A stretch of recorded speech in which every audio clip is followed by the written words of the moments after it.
Assalamualaikum warahmatullahi wabarakatuh. Halo semuanya, perkenalkan nama saya Nisa Sahidah Fatwa dan pada kesempatan kali ini saya akan menjelaskan materi mengenai risk management, isu manajemen, dan krisis manajemen serta memberikan contoh kasus dari perusahaan tempat saya bekerja. Baik, yang pertama yaitu risk management.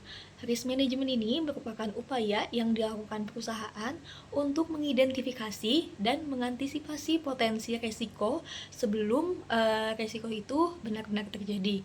Tujuannya agar perusahaan dapat meminimalkan kemungkinan munculnya masalah yang dapat mengganggu operasional maupun reputasi perusahaan. Yang kedua yaitu isu manajemen. Isu manajemen ini berkaitan dengan penanganan isu yang sudah muncul dan berpotensi berdampak terhadap perusahaan. Pada tahap ini, perusahaan ini perlu mengidentifikasi isu, menganalisis dampaknya, dan menentukan langkah penanganan yang tepat agar isu tersebut tidak berkembang menjadi masalah yang lebih besar. Yang ketiga yaitu krisis manajemen. Krisis manajemen ini yaitu merupakan proses penanganan ketika suatu isu sudah berkembang menjadi kondisi yang lebih serius dan dapat mengancam perusahaan. Dalam situasi ini, perusahaan harus merespon dengan cepat dan juga terkoordinasi agar dampaknya itu dapat dikendalikan. Contoh kasus yang dapat saya jelaskan yaitu berasal dari perusahaan tempat saya bekerja, yaitu perusahaan kontraktor.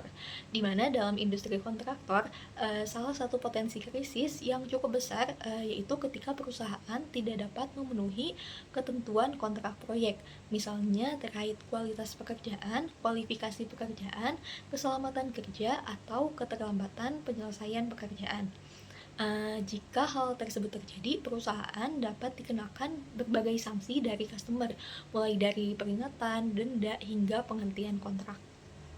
Dan dalam kasus yang sangat serius, perusahaan juga bisa terkena blacklist, sehingga tidak dapat mengikuti tender. Selain itu, track record pelanggaran itu dapat tercatat juga di sistem industri. Misalnya, jika pelanggaran kita lakukan di perusahaan SKK Migas, maka di sistem SKK Migas akan tercatat dan perusahaan kita tidak dapat mengikuti tender di berbagai perusahaan yang berada di bawah SKK Migas tersebut. Dan hal itu dapat menyebabkan rusaknya reputasi perusahaan dan juga menyebabkan kerugian finansial. Dan untuk mencegah resiko tersebut, perusahaan biasanya sudah melakukan berbagai langkah sejak awal proyek, bahkan jauh sebelum tender dimulai, yaitu dari masa RFI atau RFQ, di mana perusahaan ini akan melakukan mitigation risk.